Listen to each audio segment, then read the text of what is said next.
በቅድሚያ የተከበሩ አባታችን መላከ ፀሐይ ቀሲስ በቃሉ ምስጢር የዚሁ ካቴድራል ዋና አስተዳዳሪ ክቡር አባታችን መጋቢ ምስጢር ናሆጽጌ አበበ የሀገረ ስብከቱ የስብከተ ወንጌል ክፍል ኃላፊ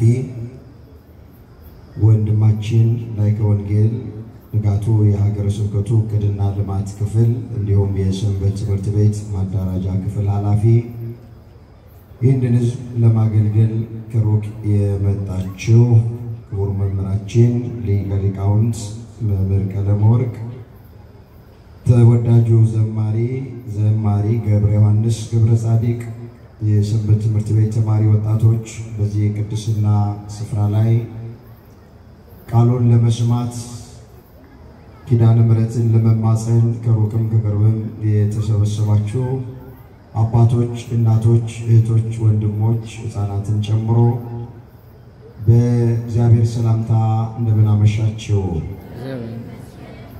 አሜን። አምላካችን እግዚአብሔር ያለፈውን ጊዜ በሰላምና በጤና አስፈጽሞን በእድሜያችን ላይ ይህችን ቀን ተጨማሪ አድርጎልን ቃሉ በሚነገርበት ስፍራ ላይ የሰበሰበን የአባቶቻችን አምላክ የኛም አምላክ እግዚአብሔር ስለማይነገር ስጦታው ቅዱስ ጳውሎስ እንደተናገረ ክብርና ምስጋና ይግባው።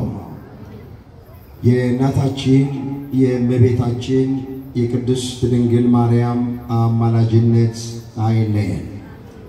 በዛሬው ቀን በቤተ ክርስቲያናችን መታሰቢያቸው ከሚደረግላቸው ቅዱሳን አባቶቻችን ሁሉ ረድኤትና በረከት ሁላችንን በቸርነቱ ያሳትፈን።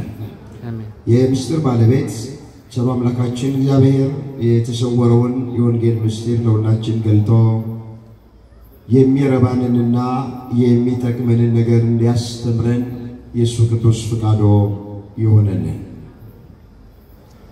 ለዛሬ እግዚአብሔር በሰጠን ጊዜና ሰዓት የምንማማርበት የትምህርታችን ርዕስ የሚሆነው እኔ ግን በእግዚአብሔር ደስ ይለኛል የሚል ይሆናል። ይህንን በርዕስነት ያነሳነውን ኃይለ ቃል በመጽሐፍ ቅዱሳችን ላይ ተመዝግቦ የምናገኘው በትንቢተ ዕንባቆም በምዕራፍ 3 ቁጥር 18 ላይ እስኪ አንድ ጊዜ ይህ ድምፅ የሚሰማችሁ ሁላችሁም በርዕስነት ያነሳነውን ኃይለ ቃል በአንደበት ብቻ ሳይሆን ከማስተዋል ጭምር ሆነን ሁላችን በህብረት ለመናገር ራሳችንን እናዘጋጅ። እኔ ግን በሉስ በእግዚአብሔር ደስ ይለኛል። እግዚአብሔር የቃሉን ደጅ ለሁላችንም በቸርነቱ ይክፈትልን። ዛሬ የምንማረው የእውነተኛ ደስታ ምንጩ ምን እንደሆነ መጽሐፍ ቅዱስን መሰረት አድርገን እየዘረዘርን እግዚአብሔር እንደረዳንና እንደፈቀደልን መጠን እናያለን።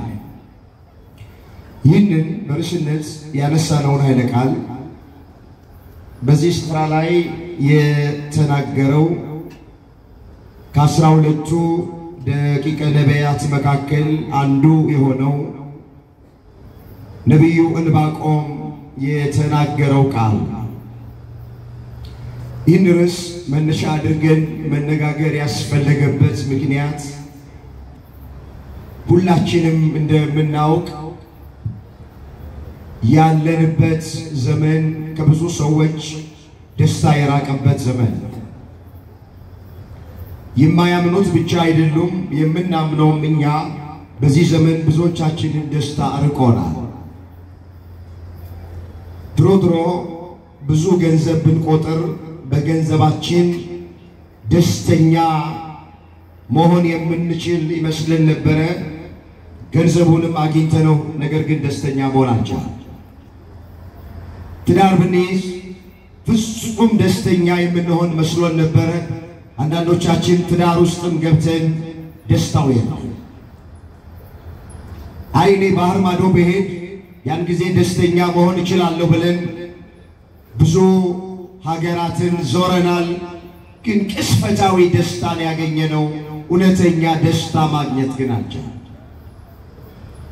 ብቻ ሰው ደስታ ለማግኘት ማይፈነቅለው ድንጋይ የለም፣ ማይቆፍረው ጉድጓድ የለም፣ ማይወጣው ተራራ የማይወርደው ቁልቁለት የለም። በዛ ሁሉ ነገር ባለንበት ዘመን ብዙ ሰው ደስተኛ ይሄ ሀገር ያወቀው ፀሐይ የሞቀው የአደባባይ ምስጢር ነው፣ የማይደበቅ ዜና። ስለዚህ የዛሬው የትምህርታችን መሰረታዊ ዓላማ በደንብ እንድትሰሙ እንፈልጋለን። አንድ ክርስቲያን በሕይወቱ ደስተኛ መሆን የሚችለው እንዴት ነው? መቼስ ሰው ጤነኛ ከሆነ ካላበደ ደስተኛ መሆን ይፈልጋል። አይምሮ ያልተወሰደበት በሕይወቱ ሰላም ደስታ እንዲኖረው ሁሉም ሰው ይፈልጋል። መጽሐፍ ቅዱስ ስለዚህ ምን ይላል? ይህንን እየፈጠንን እግዚአብሔርን እንደረዳንና እንደፈቀደልን መጠን የደስታ ምንጮች ምን እንደሆኑ እናያቸዋል። የአባቶቻችን አምላክ እግዚአብሔር የቃሉን ደጅ ለሁላችን ከፍቶ እንዲያስተምረን የእሱ ቅዱስ ፈቃዱ ይሆንልን። ዕንባቆም ማለት በርዕስነት ያነሳነውን ቃል የተናገረው እሱ ስለሆነ የስሙ ትርጉም አዋቂ ወይም ደግሞ አስተዋይ ማለት። ይሄ ዕንባቆም በነበረበት ዘመን የቤተ መቅደስ በዝማሬ የሚያገለግል ሰው ነበር ይለዋል ታሪኩን ስናጠና። ሲጀምር ከቁጥር 16 ጀምሮ እንዲህ ብሎ ነው ነቢዩ ዕንባቆም ታሪኩን የጀመረው። ትንቢተ ዕንባቆም ምዕራፍ 3 ቁጥር 16 ጀምሮ መለከታል። የመከራን ቀን ዝም ብዬ እጠብቃለሁ፣ ምንም እንኳን በለስም ባታፈራ በወይን ሐረግ ፍሬ ባይገኝ የወይራ ሥራ ቢጎድል እርሾችም መብልን ባይሰጡ በጎች ከበረቱ ቢጠፉ ላሞችም በጋጣ ውስጥ ባይገኙ እኔ ግን በእግዚአብሔር ደስ ይለኛል፣ በመድኃኒቴ አምላክ ሐሴት አደርጋለሁ። ጌታ እግዚአብሔር ኃይሌ ነውና እግሮቼን እንደ ዋላ እግሮች ያደርጋል፣ በከፍታዎችም ላይ ያስኬደኛል ነው። ስለ ቃሉ የቃሉ ባለቤት የሰራዊት ጌታ አምላካችን እግዚአብሔር ስሙ ለዘላለም የተመሰገነ ይሁን። እንግዲህ ነቢዩ ዕንባቆም ሲጀምር የመከራን ቀን ዝም ብዬ እጠብቃለሁ ብሎ ነው የጀመረው። ምንም እንኳን በለስ ባታፈራ፣ በለስ ቅጠሏ ሰፋፊ የሆነ ተክል ናት። በኢየሩሳሌም በብዛት የሚገኝ ተክል፣ ከዓመት እስከ ዓመት ፍሬ የማይታጣበት ነው በለስ ማለት። ነገር ግን ነቢዩ ምን አለ? ከዓመት እስከ ዓመት ፍሬ የሚሰጥ በለስ ምናልባት ለእኔ ፍሬ ባይሰጠኝም እኔ ግን በእግዚአብሔር ደስ ይለኛል።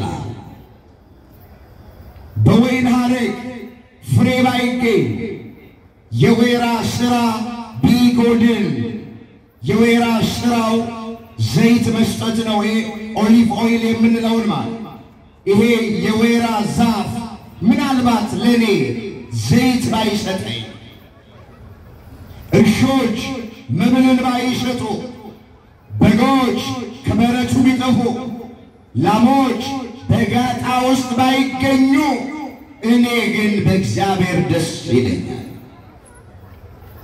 ከላይ ምንም ነገር የለኝም እያለ ነው። በደንብ አድርጋችሁ ስሙ። ነገር ግን ምንም ባይኖረኝ የኔ የደስታዬ ምንጭ እግዚአብሔር ማን ነው አለ ነብዩ። ምነው ድምጻችሁ አነሰ? ተሳተፉ። እግዚአብሔርን ቃል የምንፈዝበት ጊዜ አይደለም። ተነቃቁና ስጠይቃችሁ መልሶ በማን ደስ ይለኛል አለ? ምንም ባይኖረኝ በለስ ባታፈራ የወይራ ስራ ቢጎድል እርሾች መብልን ባይሰጡ በጎች ከበረቱ ቢጠፉ ላሞች በጋጣውስ ባይገኙ አለና እኔ ግን በእግዚአብሔር ደስ ይለኛል። በማን ደስ ይለኛል? በማን ደስ ይለኛል? የነብዩ የዕንባቆም የደስታው ምንጭ ማን ነው? ስሙን ጥሩት እንጂ ማን ነው? እግዚአብሔር ነው። ስለዚህ የእውነተኛ የደስታ ምንጭ መጀመሪያ ምንድነው ስንል እግዚአብሔር ነው። ምንም ነገር ላይኖረን እግዚአብሔር ካለን ደስተኞች ነን። ስሙ የተመሰገነ ይሁን። ማን ካለን? ወገኖቼ ብዙ ገንዘብ ካላቸው ሰዎች ይልቅ እግዚአብሔር ያላቸው ሰዎች ደስተኞች ናቸው። በ1000 ካሬ ላይ የተንጣለለ ቤት ሰርተው ከሚኖሩ ሰዎች ይልቅ እግዚአብሔር ሳይኖራቸው እግዚአብሔር እያላቸው በደሳሳ ጎጆ የሚኖሩ እነሱ ደስተኞች ናቸው። ክብር ይግባው። የደስታችን ምንጭ የተንጠለጠለው ብራችንና ወርቃችን ላይ አይደለም፣ መኪናችን ላይ አይደለም፣ ቤታችን ላይ አይደለም፣ ገንዘባችን ላይ አይደለም፣ አለን የምንለው ነገር ላይ አይደለም። እሱ የደስታ ምንጭ መሆን አይችልም። እንደ መጽሐፍ ቅዱስ ሐሳብ የክርስቲያን የእውነተኛ ደስታ ምንጭ እግዚአብሔር ነው። እስኪ ወደ አዲስ ኪዳን እንምጣና ይህንን የሚያጠናክር አንድ ቃል ላስታውሳችሁ። እግዚአብሔር በመጀመሪያ የደስታችን ምንጭ መሆን እንደሚችል በዚህ በፊልጵስዩስ መልእክት ምዕራፍ 4 ቁጥር 4 ላይ ስንመለከት እንዲህ ተብሎ ተመዝግቧል። ሁልጊዜ በጌታ ደስ ይበላችሁ። ደግሜ እላለሁ ደስ ይበላችሁ። ገርነታችሁ ለሰው ሁሉ ይታወቅ። ጌታ ቅርብ ነው። በነገር በጸሎት በምልጃ ከምስጋና ጋራ ልመናችሁን ለእግዚአብሔር አስታውቁ እንጂ በአንዳች ነገር አትጨነቁ። አይምሮን ሁሉ የሚያልፍ የእግዚአብሔር ሰላም ልባችሁንና ሐሳባችሁን በክርስቶስ ኢየሱስ ይጠብቃል ነው የሚለው መጽሐፍ። ቃሉን አስቡ። ሁል ጊዜ አለ በጌታ ደስ ይበላችሁ። በጣም የሚገርማችሁ የሥነ መለኮት ሊቃውንት እንደሚናገሩ ሐዋርያው ቅዱስ ጳውሎስ ይህንን የፊልጵስዩስ መጽሐፍ የጻፈው እስር ቤት ውስጥ ሆኖ ነው፣ ወህኒ ቤት ውስጥ ሆኖ ነው። ለምን ታሰረ ብለን ስንል ስለ ክርስቶስ ለምን መሰከርክ? ወንጌል ለምን ሰበክ? ያዘኑትን በቃሉ ለምን አጽናና? የተጨነቁትን በቃሉ ለምን አረጋጋ? ተስፋ የቆረጡትን በቃሉ ለምን ተስፋቸውን ቀጠልክ? ተብሎ እንደ ክፉ አድራጊ ተቆጥሮ ወደ ወህኒ ተጥሎ እስር ቤት ውስጥ ሆኖ ነው የፊልጵስዩስን መጽሐፍ ወይም የፊልጵስዩስን መልእክት የጻፈላቸው። በሃይማኖት ለወለደው ለልጁ ለጢሞቴዎስ ስለ እስሩ እንዲህ ብሎ ጽፎለታል። እዚህ ሁለተኛ ጢሞቴዎስ ምዕራፍ 2 ቁጥር 8 ላይ የተመዘገበ ቃል አስተውሉት እስኪ። ይህንን ኃይለ ቃል ስለ ክርስቶስ በመመስከሬ እንደ ክፉ አድራጊ ተቆጥሬ እታሰራለሁ፣ ነገር ግን ቃሉ አይታሰርም ነው። ቃሉ ምን አይልም? ይሁላችሁ ቅዱስ ጳውሎስን ማሰር ይቻላል፣ ቃሉን ግን ማሰር አይቻልም። ምን ማለት ነው? እንደ ክፉ አድራጊ ተቆጥሬ ታስሬያለሁ፣ ቃሉን ግን ማሰር አይቻልም ሲባል እስር ቤት ውስጥ ሆኖ መልእክት እየጻፈ ስለሚያስተምር ነው ቃሉን ማሰር አይቻልም ያለው በመጀመሪያ። ሁለተኛ እኔን ቢያስሩኝ አይሁድ ቃሉን ማሰር አይቻልም ሲል እሱ ቢታሰር የሱ ደቀ መዛሙርት አሉ እነ ጢሞቴዎስ እነ ቲቶ እነ ፊሊሞና እነሱ ያገለግላሉ። እኔ ብታሰር ቃሉ ግን አይታሰርም ማለት ሁለተኛ ነው። የእግዚአብሔርን ቃል ማንም ሰው ማሰር አይችልም። የእግዚአብሔርን ቃል ማንም ሰው መከልከል አይችልም።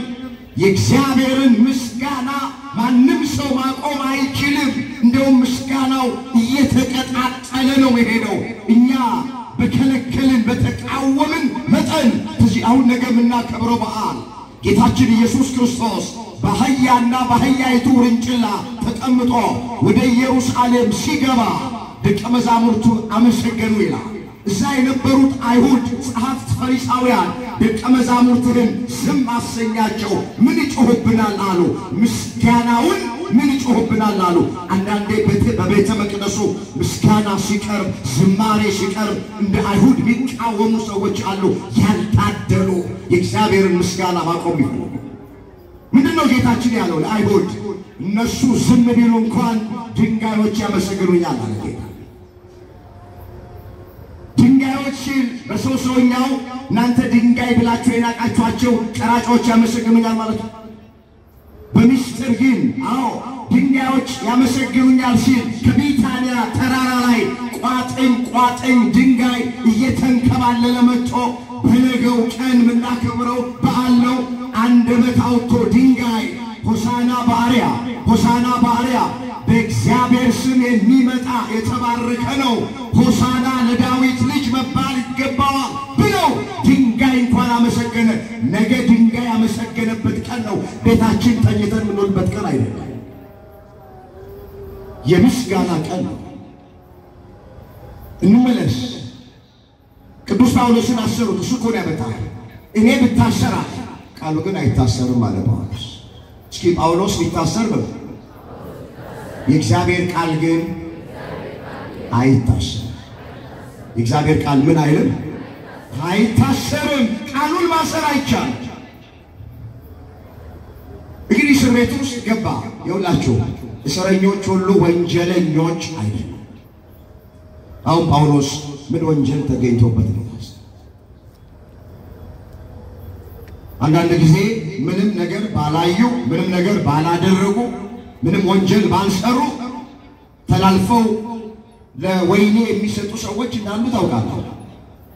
ዮሴፍ አሁን ታስሯል። መጽሐፍ ቅዱስ ስናል ዮሴፍ ፍቃድሽን አልፈጽምም ካንቺ ጋር አብሬ አልተኛም ብሎ ስላላት ያቺ የንጉስ ሚስት ስለሆነች ባለ ጊዜ ስለሆነች አሳሰረችው። ዮሴፍ የሚታሰርበት ምንም ወንጀል የለበትም። ስለዚህ እስረኞች ሁሉ ወንጀለኞች አይደሉም። አሁንም ቅዱስ ጳውሎስ የታሰረው ወንጀል ተገኝቶበት ወንጀል ሰርቶ አይደለም። ስለ ክርስቶስ ለምን መሰከርክ ተብሎ ወንጀሉ ይሄ ነው። የኢየሱስን ስም ለምን ጠራ ተብሎ የታሰረው እንደ ወንጀል የተቀጠረበት። ግን እስር ቤት ውስጥ ሆኖ ለፊልጵስዩስ ክርስቲያኖች መልእክት ይጽፋል። ምን እያለ? ሁልጊዜ በጌታ ደስ ይበላችሁ፣ ደግሜ እላለሁ ደስ ይበላችሁ አለ። ለምንድን ነው ሁለት ጊዜ ደስ ይበላችሁ ያለው? በዕብራውያን ልማድ ደጊመ ቃል ነገርን በአጽንዖት መናገር ሲፈልጉ ቃሉን ይደግሙታል። ማርታ ማርታ፣ ስምዖን ስምዖን፣ እውነት የሚሉ ቃሎች መጽሐፍ ቅዱስ ላይ አሉ። ቃላትን መድገም በአጽንዖት ለመናገር ነው። የዕብራውያን ልማድ ነው። መጽሐፍ ቅዱስ ደግሞ የተጻፈው በዕብራውያን ልማድ ነው። ታውቃላችሁ።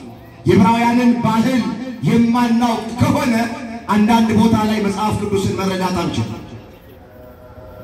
ስለዚህ ሁልጊዜ አለ በጌታ ደስ ይበላችሁ አለ። ጌታ የሚለው ሌላኛው የእግዚአብሔር ስሙ ነው። አሁን አንዳንድ ሰዎች የኢትዮጵያ ኦርቶዶክስ ተዋሕዶ ቤተክርስቲያን ኢየሱስ ጌታ ነው አትልም። እስኪ ወንድ ከሆናችሁ ጋቢያችሁን ለብሳችሁ ኢየሱስ ጌታ ነው በሉ የሚሉ ሰዎች አሉ። ብርቅ ነው እንዴ? ኢየሱስ ጌታ ነው የሚለው ለቤተክርስቲያን ሰበር ዜናዋ አይደለም። ምን ማለት ነው ኢየሱስ ጌታ ነው? ወገኖቼ ይሄ ቃል የተነገረው ምክንያቱን እንኳን አያውቁት።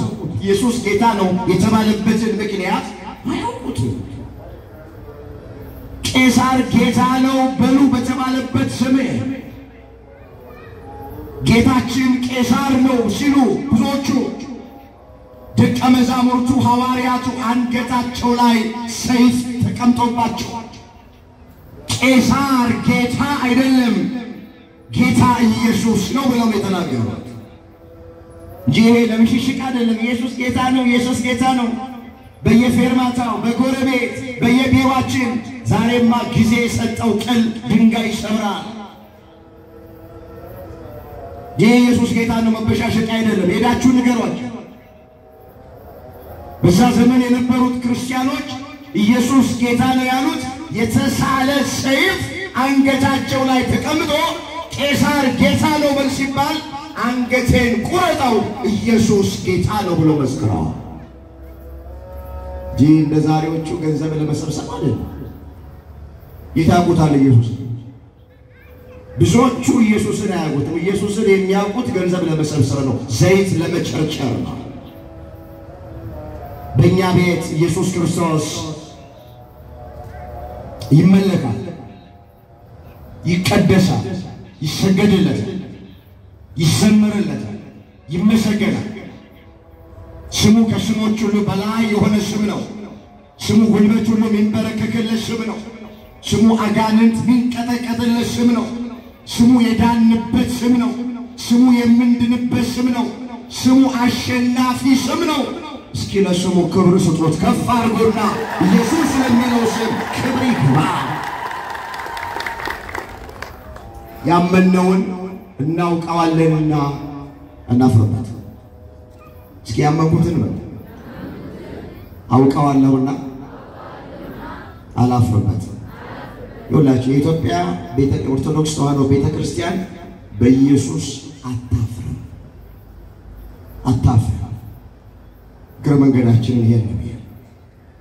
ስለዚህ ሁልጊዜ አለመመለስ በጌታ ደስ ይበላችሁ። ይኸውላችሁ ሰው ባለው ነገር ሁልጊዜ ደስተኛ መሆን አለ። ገንዘብ ቢኖረው ስልጣን ቢኖረው ዕውቀት ቢኖረው አንድ ሰው ባለው ገንዘብ ስልጣን ዕውቀት ሁልጊዜ ደስተኛ መሆን አይችልም። ሁልጊዜ ደስተኛ መሆን የሚቻለው በእግዚአብሔር። ብዙ ገንዘብ ያላቸው እኮ አንዳንድ ጊዜ ደስታ ይርቃቸዋል። ታውቃለህ? ስልጣን ያላቸው ሰዎች አንዳንድ ጊዜ ከህይወት ይልቅ ሞት ሲመርጡ አይተናቸዋል። ራሳቸውን ያጠፉ ባለስልጣኖች አሉ፣ ራሳቸውን ያጠፉ ባለሀብቶች አሉ፣ ራሳቸውን ያጠፉ የተማሩ ሰዎች አሉ። ለምን? ዕውቀታቸው የእውነተኛ ደስታ ምንጭ ያኖረላቸው፣ ገንዘባቸው የእውነተኛ ደስታ ምንጭ ያኖረላቸው፣ ስልጣናቸው የእውነተኛ ደስታ ምንጭ ያኖረላቸው። ይኸውላችሁ ሁልጊዜ አንድ ሰው ደስተኛ መሆን የሚችለው መጽሐፍ ቅዱስ እንደሚናገር በእግዚአብሔር ሁልጊዜ አለ ቅዱስ ጳውሎስ በጌታ ደስ ይበላችኋል። እግዚአብሔር ሁልጊዜ ደስተኞች ያድርገን። አሜን በሉ። ይኸውላችሁ የእግዚአብሔር ስንሆን በማግኘትም በማጣትም በሙላትም በጉድለትም ወገኖቼ ስንሾምም ስንሻረም በከፍታም በዝቅታም ጊዜ ደስተኞች ነን። ምኖች ነን? ምኖች ነን? በእግዚአብሔር ከሆነ የደስታችን ምንጭ እግዚአብሔር ከሆነ ነው ማለት። የባንክ አካውንታችን ቢጨምርም ዲጂቱ ቢቀንስም ቢያሽቆለቁልም ደስታ ተመሳሳይ ነው። ኪስ ውስጥ 100 ብርም ኖረ 100,000 ብር ደስታ ተመሳሳይ ነው ከእግዚአብሔር ጋር። እባካችሁ ደስታችንን ገንዘብ ላይ አናንጠልጥል። እባካችሁ የደስታችን ምንጭ የሚፈለገል ወንበራችን አይሆን። የደስታችን ምንጭ በዚህ ዓለም ላይ ያለ ቁሳቁስ አይሆን። ይኸውላችሁ እግዚአብሔር መደሰታችንን ብቻ አይደለም የሚፈልገው፣ የተደሰትንበት ምክንያት ምን እንደሆነ ማወቅ ነው። በደንብ አድርጋችሁ ስሙ። ዝም ብሎ መደሰታችን ብቻ አይደለም እግዚአብሔር የሚፈልገው። በምንድን ነው የተደሰተው? ሰው ኃጢአትም ሰርቶ እኮ ይደሰታል። ነፍስ ያጠፉ የሚደሰቱ አሉ። ሰው ሲያሰቃዩ የሚደሰቱ አሉ።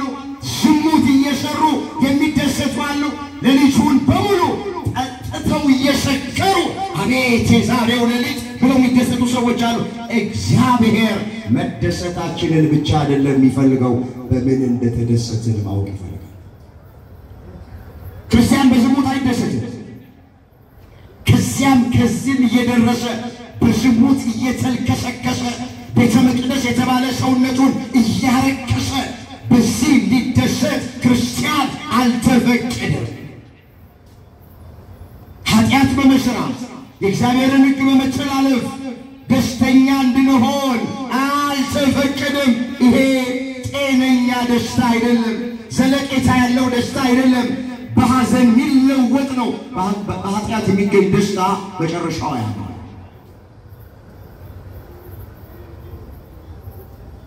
መጽሐፍ ምንድነው የሚለው ትዝ ይላችኋል? ስለ ሊቀ ነቢያት ስለ ሙሴ ቅዱስ ጳውሎስ ሲናገር ምን አለ? ዕብራውያን 11 ቁጥር 24 ላይ ሙሴ ካደገ በኋላ የፈርዖን የልጅ ልጅ እንዳይባል በእምነት እንቢ አለ። ለጊዜው በኃጢአት ከሚገኝ ደስታ ይልቅ ከእግዚአብሔር ሕዝብ ጋር መከራ መቀበልን መረጠ፣ ብድራቱን ትኩር ብሎ ተመልክቷልና አለ። ዕብራውያን 11 ቁጥር 24 ላይ የተጻፈ ቃል። እስኪ ሙሴ ይወጥ ካደገ በኋላ የፈርዖን የልጅ ልጅ እንዳይባል በእምነት እንቢ አለ። ለጊዜው በኃጢአት ከሚገኝ ደስታ ይልቅ ከእግዚአብሔር ሕዝብ ጋር መከራ መቀበልን መረጠ። በምን ከሚገኝ ደስታ? በምን ከሚገኝ ደስታ? በኃጢአትም ደስታ ይገኛል። ግን በኃጢአት የሚገኘው ደስታ ጤነኛ ደስታ አይደለም። በኃጢአት የሚገኝ ደስታ ትክክለኛ የሆነ ደስታ አይደለም።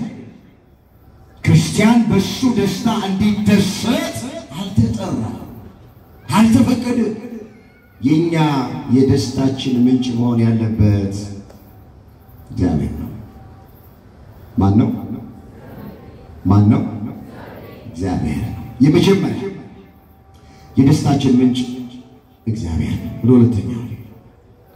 ሁለተኛ የእውነተኛ ደስታ ምንጭ ምንድነው ስንል የእግዚአብሔር ቃሉ የደስታችን ምንጭ ነው።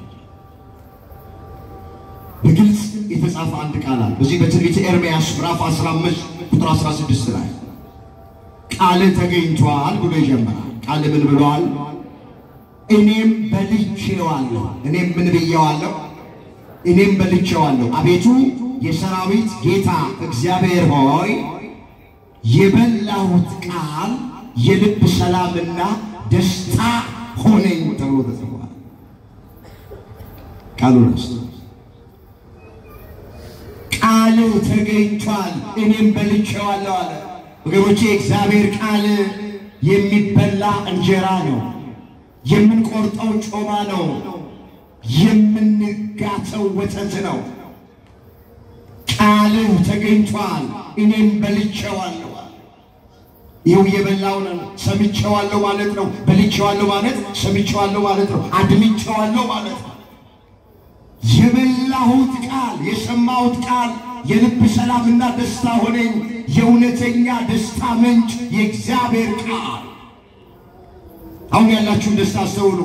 በዚህ ቅድስና ስፍራ በኪዳነ ምሕረት ደጅ ቁጭ ብለን ቃሉን ስንሰማ ያለንን ሰላም ያለንን ደስታ የትም ቦታ ብንሄድ አናገኘው።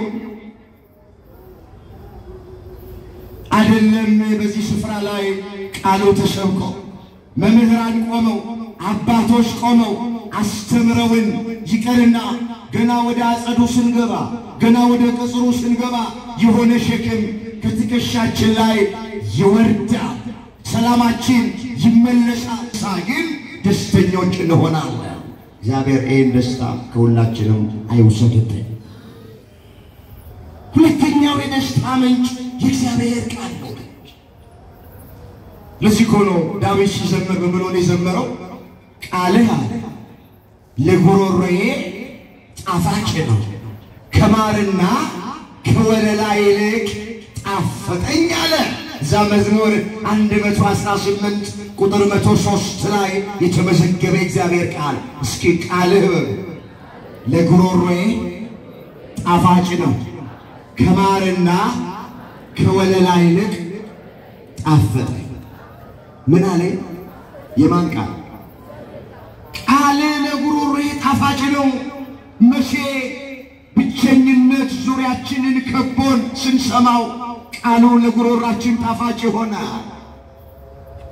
ሰማይ ተደፍቶብን ዙሪያው ገደል ሆኖብን አጣብቂኝ ውስጥ ገብተን ቀኑ ጨልሞብን ወገኖቼ ስንሰማው የእግዚአብሔር ቃል ለጉሮሯችን ጣፋጭ ይሆናል።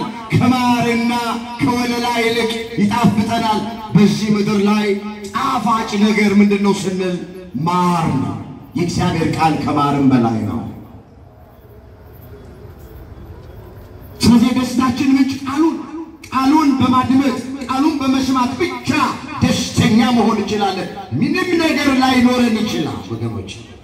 የእግዚአብሔር ድምፁን የምንሰማ ከሆነ ቃሉን የምናደምጥ ከሆነ በሕይወታችን እንደኛ ማንም ደስተኛ አይደለም ወገኖች። እኛ አገልጋዮች ምስክር ነን። እዚህ አገልግለን ከመድረክ ስንወርድ የምናገኘውን ደስታ ሸራተን ምንገባ ማናገኝ። መቅደስ ገብተን ተንሱ ጸልዩ ብለን ቀድሰን ስንወጣ የምናገኘውን ደስታ የትም እንሄዳለን። ወደን እንዳይመስላችሁ የምናገለግለው በሕይወታችንም ደስተኛ ለመሆን ጭምር እግዚአብሔር ደስታችንን የቀበረው ጊዜ። እናንተ ወዳችሁ ነው እንደ ቤተ ክርስቲያን የምትመጡት? እንደ እርዳታ እኮ አይሰጥም እንደሌላው ምንም እርዳታ የለም። ግን ደስታችን የተቀበረው ቁጭ ብለን ቃሉን በመስማት ነው። እኛም አገልጋዮች ደስታችን እዚህ ጋር ስንቆም ነው። አገልግለን ስንወር የምናገኘውን ደስታ የትም ብንሄድ ሶደሬና ላንጋኖ ብንሄድ ማግኘት አይቻልም። ወንድሞቼ እህቶቼ፣ በዚህ ከተማ ያላችሁ ባካችሁ የደስታችሁ ምንጭ ምን እንደሆነ ለይታችሁ ቃሉን መስማት ደስተኛ ያደርጋል። ደስተኛ ብቻ መሰላችሁ እንዴ? ቃሉን መስማት ነው። ብፁዕ ያደርጋል፣ ያነጻል፣ ይቀድሳል። ወገኖቼ ትልቅ ዋጋ አለው የእግዚአብሔርን ቃል መስማት ብቻ። ጌታችን ኢየሱስ ክርስቶስ ለደቀ መዛሙርቱ ምንድን ነው ያላቸው? ዛሬ እናንተ የምትሰሙትን ብዙ ነቢያትና ጻድቃን ሊሰሙ ወደዱ፣ ነገር ግን አልሰሙም። ዛሬ እናንተ የምታዩትን ብዙ ነቢያትና ጻድቃን ሊያዩ ወደዱ፣ ነገር ግን አላዩም አለና የእናንተ የሰሙ ጆሮቻቸውና ያዩ ዓይኖቻችሁ ብፁዓን ናቸው አለ። የእግዚአብሔርን ቃል መስማት ብፁዕ ያደርጋል። የእግዚአብሔርን ቃል መስማት ይቀድሳል። የእግዚአብሔርን ቃል መስማት ያሳርፋል። የእግዚአብሔርን ቃል መስማት ያነጻል። የማቴዎስ ወንጌል ምዕራፍ 13 ቁጥር 16 ላይ ተመዘገበ ቃል። ቅዳሴውን ስናስቀድስ በቅዳሴው መካከል አባቶቻችን ካህናት በግዕዝ ስለሆነ እንጂ ይህን ቃል ደጋግመው ይናገሩታል። ዛሬ እናንተ የምትሰሙትን ይህንን ቃል ብዙዎች ሊሰሙ ወደዱ፣ ነገር ግን አልሰሙም። ዛሬ እናንተ በዓይኖቻችሁ የምታዩትን ብዙዎች ሊያዩ ወደዱ፣ ነገር ግን አላዩም። የእናንተ የሰሙት ጆሮቻችሁ ያዩ ዓይኖቻችሁ ብፁዓን ናቸው፣ ንዑዳን ናቸው፣ ክቡራን ናቸው። ስለዚህ ቃሉን መስማት ብፁዕ ያደርጋል ያልኳችሁ። ቃሉን መስማት ንዑድ ክቡር ያሰኛል። በሌላ ስፍራ ምንድነው ተብሎ የተጻፈው? መታዘዝ ከመስዋዕት የእግዚአብሔርን ቃል ማዳመጥ የአውራ በግ ስብ ከማቅረብ ይበልጣልም ተብሎ ተጽፏል። እዛ አንደኛ ሳሙኤል ምዕራፍ 15 ቁጥር 22 ላይ እስኪ መታዘዝ ከመስዋዕት የእግዚአብሔርን ቃል ማዳመጥ የአውራ በግ ስብ ከማቅረብ ይበልጣል። ምን ይላል? የማንን ቃል ማዳመጥ? ይገርመኛል ሳነበው እኔ በደንብ ሲስሙት። መታዘዝ ከመስዋዕት የእግዚአብሔርን ቃል ማዳመጥ የአውራ በግ ስብ ከማቅረብ ይበልጣል። ከገበያ ሙኩት ጎትተን አምጥተን ለቤተ ክርስቲያን ከምንሰጥ ይልቅ ቁጭ ብለን ቃሉን ማዳመጥ ይበልጣል እያለ ነው መጽሐፍ። እኛ ቀላል የሚመስለን እንደ ተራ ነገር አንዳንዶች የሚያዩት ጉባኤ መካፈል፣ ቃሉን ማድመጥ፣ በዚህ ስፍራ መሰብሰብ በመጽሐፍ ላይ ትልቅ ዋጋ አለ። ስለዚህ ሁለተኛ ባጭሩ የደስታችን ምንጭ ቃሉ ነው፣ እግዚአብሔር ቃል። እግዚአብሔር ቃሉ ከሚነገርባት ከቤቱ ሁላችንን በቸርነቱ አያናውፀ ለዘላለም በመጀመሪያ ሃይማኖታችን እስከ መጨረሻው ድረስ ያጽና። ወደ ሶስተኛ የእውነተኛ የደስታ ምንጭ ምንድነው ስንል ተስፋ። ለምን መጽሐፍ በተስፋ ደስ ይበላችሁ ተብሎ ተጽፏል። እዚህ ሮሜ ምዕራፍ 12 ቁጥር 12 ላይ የተመዘገበ እግዚአብሔር ቃል እስኪ በተስፋ ደስ ይበላችሁ፣ በጸሎት ጽኑ፣ በመከራም ታገሱ። በመከራም ታገሱ። ተስፋ ነው ሶስተኛው የደስታ ምንጭ ተብሎ በመጽሐፍ ቅዱስ ላይ ተዘገበ። ተስፋ ማለት ምን ማለት ባጭሩ ወገኖች ነው? ተስፋ ማለት ወደፊት መልካም ነገር ይሆናል ብሎ በትዕግስት መጠባበቅ ማለት ነው። ተስፋ ትርጉሙ ይሄ ነው። የመጽሐፍ ቅዱስ መዝገበ ቃላቱ ተስፋን ሲፈታው ምን ይለዋል? ወደፊት መልካም ነገር ይሆናል ብሎ በትዕግስት መጠባበቅ ተስፋ ይባላል። አሁን ዛሬ የምንኖረው ሞልቶልን አይደል? ተሳክቶልን አይደል? አግኝተን አይደል? ወገኖች ሁላችንም የምንኖረው በተስፋ ነው። ዛሬ ብዙ ሰው ደስታ ርቆታል። ባለሀብቱ ደስታ ርቆታል። ባለእውቀቱ ደስታ ርቆታል። ባለስልጣኑ ደስታ ርቆታል። በቤተ መቅደስ የምናገለግለው ደስታ ርቆናል። ግን ምንም ደስታ ቢርቀን ደግሞ በተስፋ ደግሞ ደስ እያለን እንኖራለን። ፊታችን ላይ ፈገግታ ብዙዎቻችን የማይለየን ምንም ነገር አግኝተን አይደለም። አንዳንድ ሰዎች አይታችሁ ከሆናችሁ ምንም የላቸው፣ ግን ሁልጊዜ ፊታቸው ላይ ፈገግታ አይለያቸው። ፊታቸው ያበራል፣ ፊታቸው ያብለጨልጫል። ለካ ሰው ቆሞ መሄደው በሁለት እግሩ አይደለም፣ ሰው ቆሞ መሄደው በተስፋ። ኦርቶዶክሳውያን በደንብ አድርጋችሁ ስሙን። ቆመን ምን ሄደው በሁለት እግራችን አይደለም፣ ቆመን ምን ሄደው በተስፋ ነው እንጂ በሀገር ላይ የሆነ ያለው ነገር፣ በቤተ ክርስቲያኒቱ ላይ የሆነ ያለው ነገር፣ በወገኖቻችን ላይ እየሆነ ያለው ነገር ጨርቃችንን ጥለን ያሳብደን እኮ ነበረ። ግን ተስፋ ደስተኛ አድርጎን አይተን እንዳላየ ሰምተን እንዳልሰማ ሆነን ነገ የተሻለ ቀን ይመጣል ብለን በተስፋ እንኖራለን። ተስፋ መለኮታዊ ስጦታ ነው።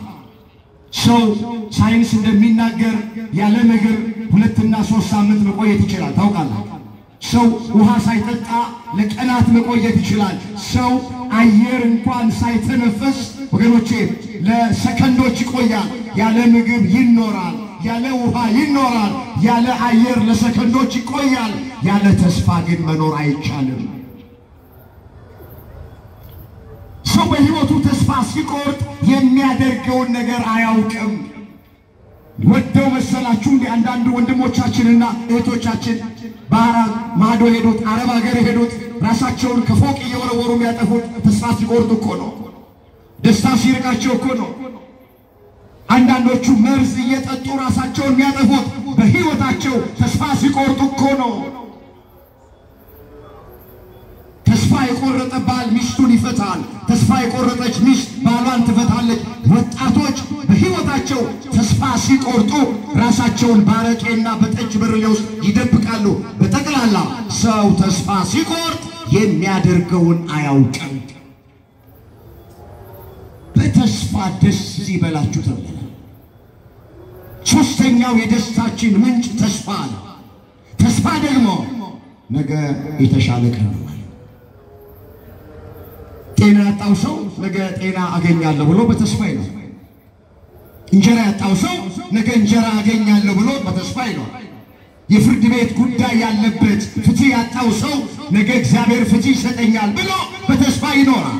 ትዳር የሌለው ሰው እግዚአብሔር ነገ የተባረከ ትዳር ይሰጠኛል ብሎ በተስፋ ይኖራል። በትዳር ውስጥ እየኖርን በልጅ ያልተባረክን ካለን እግዚአብሔር ነገ ልጅ ይሰጠኛል ብሎ በተስፋ ይኖራል። ተስፋ የሕይወት እስትንፋስ ነው ብላችሁ ያለ ተስፋ መኖር አይቻልም። ስለዚህ በተስፋ ደስ ይበላችሁ ስለሚል መጽሐፍ ቅዱስ የደስታችን ምንጭ ተስፋ ነው። ቅዱስ ጳውሎስ እናመነታለን እንጂ ተስፋ አንቆርጥም ብሎ ስለተናገረ ስለ ሀገራችሁ፣ ስለ ወገኖቻችሁ፣ ስለ ቤተ ክርስቲያናችሁ በውስጥም በውጭም ስላለው ነገር ልናመነታ እንችላለን። ግን ክርስቲያን ተስፋ ጨርሶት ክርስቲያን ተስፋ አይቆርጥም። እዚህ ሁለተኛ ቆሮንቶስ ምዕራፍ 4 ቁጥር 8 ላይ እናመነታለን እንጂ ተስፋ ግን አንቆርጥም ተብሎ ተጽፏል። እስኪ እናመነታለን እንጂ በሉ፣ ተስፋ ግን አንቆርጥም። ተስፋ ምን አንልም? ማመንታት ተፈጥሯዊ ሰው ሊያመነታ ይችላል። ነገር ግን ተስፋ መቁረጥ ግን ኃጢአት አልተፈቀደም። ወገኖቼ በሰው ተስፋ ልንቆርጥ እንችላለን፣ በእግዚአብሔር ግን ተስፋ አንቆርጥም። ተስፋችን ማን ነው? ተስፋችን ዳዊት ምን አለ? አሁንስ ተስፋዬ ማን ነው አለና እግዚአብሔር አይደለምን አለ። መዝሙር 38 ቁጥር 7 ላይ እስኪ አሁንስ በሉ ሁላችሁ ተስፋዬ ማን ነው? እግዚአብሔር አይደለምን? ስለዚህ የሁላችንም ተስፋ ማን ነው? ወገኖቼ እግዚአብሔር ተስፋ ቢያደርጉት አያሳፍርም። እግዚአብሔር ቢያምኑት አይከዳም። ቃሉን የሚያከብር ነው፣ ቃሉን የሚጠብቅ ነው። ዳዊት ሲዘምር በሌላ ስፍራ ምን ብሎ ነው የዘመረው? በሰው ከመታመን ይልቅ በእግዚአብሔር መታመን ይሻላል። ገዢዎችን ተስፋ ከማድረግ ይልቅ እግዚአብሔርን ተስፋ ማድረግ ይሻላል አለ። ሰው ቢያምኑት ይከዳል፣ ተስፋ ቢያደርጉት ሰው ያሳፍራል። አንዳንድ ሸምበቆች አሉ ስንደገፋቸው የተሰበሩ። አንዳንዶቹን አምነናቸው ክደውናል። ሰው እንዲሁ ነው በቃ። ቢያምኑት ማይከዳ የድንግል ልጅ አማኑኤል ነው። ተስፋ ቢያደርጉት የማያሳፍር መድኃኔዓለም ነው። ስለዚህ በተስፋ ደስ ይበላችሁ በዚህ ከተማ ያላችሁ ክርስቲያን ወገኖች። አዎ የሚታየው የሚሰማው ነገር ተስፋ አስቆራጭ ሊሆን ይችላል። በሰው ተስፋ ሊቆርጥ እንችላለን። በእግዚአብሔር ተስፋ አትቆርጡ። የሁላችን ተስፋ እሱ ነው። ዳዊት በሌላም ስፍራ ሲዘምር ምን አለ? የሁሉም ዓይን አንተን ተስፋ ያደርጋል፣ አንተም እጅህን ትከፍታለህ፣ ሥጋ ለለበሰ ሁሉ ከበረከትህ ታጠግባለህ ብሎ ዘምሯል። መዝሙር 144 ቁጥር 15 ላይ የተመዘገበ የእግዚአብሔር ቃል የሁሉም ዓይን አንተን ተስፋ ያደርጋል። የካህኑም የምእመኑም፣ የድሃውም የሀብታሙም፣ የአገልጋዩም የተገልጋዩም፣ የነጩም የጥቁሩም፣ የወንዱም የሴቱም ወገኖቼ የሁሉም ዓይን አለ ጠቀለለው አንተን ተስፋ ያደርጋል። የሁላችን ተስፋ ማን ነው? እግዚአብሔር። ስለዚህ ሶስተኛ የእውነተኛ ደስታ ምንጩ ምንድነው ብለን ስንል መጽሐፍ ቅዱስ እንደሚናገረው ተስፋ። የመጨረሻውን ባጭሩ አይቼ ትምህርቴን እንጠቅልላለሁ። አራተኛ የእውነተኛ ደስታ ምንጭ ምንድነው ስንል ስማችን በሰማያት እንደተጻፈ ስናውቅና ስናምን ያን ጊዜ ደስተኞች መሆን እንችላለን። ይሄ የመጨረሻ። እስኪ ይሄንን ግልጥ የሚያደርግ የሚያስረዳ አንድ ቃል ከመጽሐፍ ላይ አንስተን እንመልከት። በዚህ በሉቃስ ወንጌል በምዕራፍ 10 ቁጥር 17 ጀምሮ እንዲህ ተብሎ ተጽፏል። ሰባውም በደስታ ተመልሰው ጌታ ሆይ አጋንንት እንኳን በስምህ ተገዝተውልናል አለ። እሱም እንደዚህ አላቸው፣ ሰይጣን እንደ መብረቅ ከሰማይ ሲወድቅ አየሁ። እነሆ እባቡና ጊንጡን ትረግጡ ዘንድ በጠላት ኃይል ሁሉ ላይ ስልጣን ሰጥቻቸዋለሁ፣ የሚጎዳችሁ ምንም ነገር የለም። ነገር ግን መናፍስት ስለተገዙላችሁ በዚህ ደስ አይበላችሁ። ስማችሁ በሰማያት ስለተጻፈ ግን ደስ ይበላችሁ። እስኪ ስማችሁ በሰማያት ስለተጻፈ በዚህ ደስ ይበላችሁ። ምን ይበላችሁ? ስማችሁ ስለተጻፈ ስለተጻፈ በቃ በዚህ ደስ ይበለን። ምን ማለት ነው? ስማችሁ በሰማያት ስለተጻፈ ደስ ይበላችሁ ማለት በልበ ሥላሴ ስለታሰባችሁ ደስ ይበላችሁ ማለት ነው። ስማችሁ በሰማይ ስለተጻፈ ደስ ይበላችሁ ማለት የእግዚአብሔር ልጆቹ ስለሆናችሁ ደስ ይበላችሁ ማለት ነው። ወንዶች በ40 ቀን ሴቶች በ80 ቀን ከማኅፀነ ዮርዳኖስ ከአብራከ መንፈስ ቅዱስ በጥምቀት ዳግም ተወልደን ሁላችንም የእግዚአብሔር ልጆቹ ሆነናል። ስማችን በሰማያዊ መዝገብ ተጽፎልናል። ሌላው ስማችሁ በሰማይ ስለተጻፈ ደስ ይበላችሁ ማለት ስለዳናችሁ ደስ ይበላችሁ ማለት ነው። ኢየሱስ ክርስቶስ ራሱ መስዋዕት ሆኖ ራሱ መስዋዕት አቅራቢ ሆኖ ራሱ መስዋዕት ተቀባይ ሆኖ ሦስቱንም ሆኖ አድኖናል። አመስግኑት ያዳነንን ጌታ። ክብር ምስጋና ለስሙ ይሁን። ስማችሁ በሰማይ ስለተጻፈ ደስ ይበላችሁ ማለት ስለዳናችሁ ደስ ይበላችሁ ማለት። ድናችኋል አልዳናችሁ? ድምጻችሁ በዚህ በቀኝ በኩል ያለው ጆሮዬ አይሰራም። ድናችኋል አልዳናችሁም? ይኸውላችሁ ስንነሳ መዳናችንን አምነን ነው የምንነሳ። እርግጥ ነው የተፈጸመ ድህነት አለ፣ ደግሞ እኛ የምንፈጽመው ደግሞ ድህነት አለ። እኔ አሁን ድናችኋል ብዬ የጠየኳችሁ በክርስቶስ ያለውን ድህነት እናንተም ስለገባችሁ ነው ድነናል ብላችሁ የመሰከራችሁት። ለዚህ አንዳንድ ሰው ይሄን ለመመስከር ፈራ ተባ ይላል። ስንጀምር መዳናችንን አምነን ነው የምንጀምረው። ቆመን የምናስቀድሰው፣ ውዳሴ ማርያም የምናደርሰው፣ ዳዊት የምንደግመው፣ አገልጋዮች እዚህ ጋር ቆመን የምናገለግለው፣ ምእመናን ጠዋት ማታ ወደ መቅደሱ የምትገሰግሱት፣ ወደ የገዳማቱ የምንሄደው መዳናችንን አምነን ነው። ምን ጾመው ምን ጸልየው ድነታችንን ለመጠበቅ ድነቱን ለማጠናቀቅ እንጂ ድነት ተፈጽሟል። ክርስቶስ ድህነቱን ፈጽሞታል። ራሱ መስዋዕት ሆኖ ራሱ መስዋዕት አቅራቢ ሆኖ ራሱ መስዋዕት ተቀባይ ሆኖ ድነት ተፈጽሟል።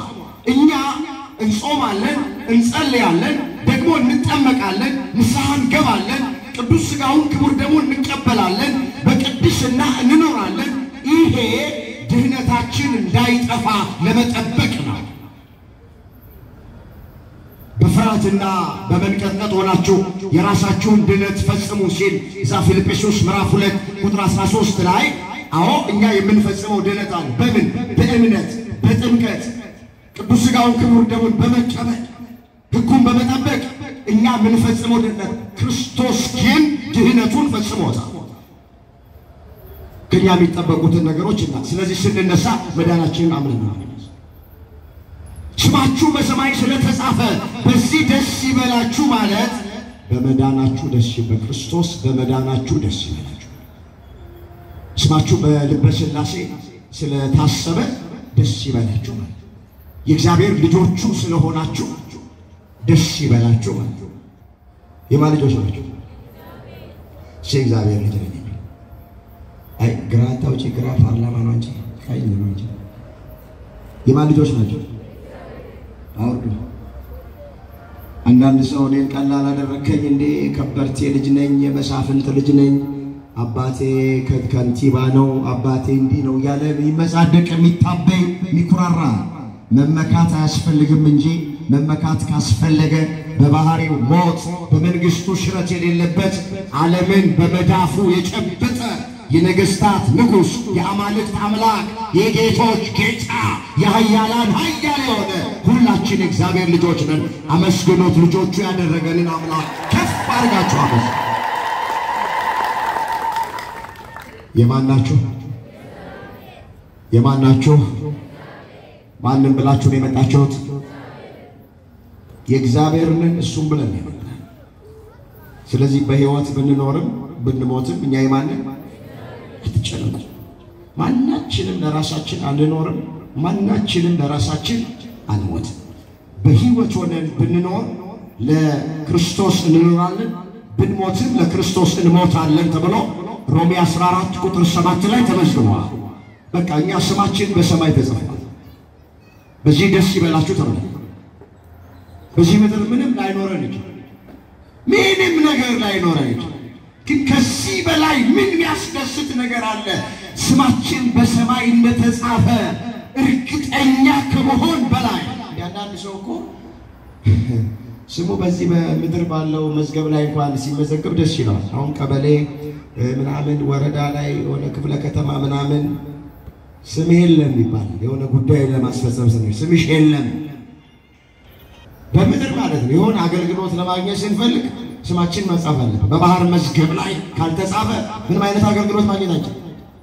ጉዳያችን አይፈጸም ግድ የለም እሱ ምድራዊ ነው ኃላፊ ነው ጠፊ ነው በዚህ ምድር እስካለን ዋናው ነገር ስማችን በሰማይ ተጽፏል ወይስ አልተጻፈም የሚጻፈው አዎ በመጠመቃችን ቅዱስ ሥጋውን ክቡር ደሙን በመቀበላችን ክርስቶስ ስለኛ ሲል ያን ሁሉ ዋጋ እንደከፈለ በማመናችን በእነዚህ ሁሉ ነገሮች ስማችን በሰማይ ተጽፏል ያን አስጠብቆ መቆየት ነው በሃይማኖት መጽናት በምግባር መቅናት ከዛ በኋላ ምንም ነገር ቢመጣ ወደሱ ነው ማለት መሄጃችንን እናውቃለን አድራሻችንን እናውቃለን እኔ ግን በእግዚአብሔር ምን ይለኛል አንድ ቃል ተናገረ ትምህርት ያንታክ እስኪ እኔ ግን በእግዚአብሔር ደስ ይለኛል ስለዚህ የደስታችን ምንጭ ማን ነው እግዚአብሔር ዛሬ የተለያየ አይነት መከራ ላይ ልንሆን እንችላለን አይዟችሁ መከራው ያልፋል መከራው ምን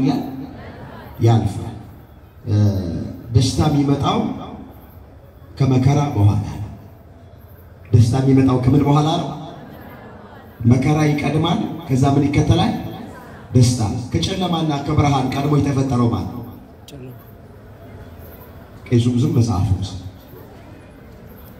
ከጨለማና ከብርሃን ማን ነው ቀድሞ የተፈጠረው ጨለማ ይቀድማል ቀጥሎ ምን ይከተላል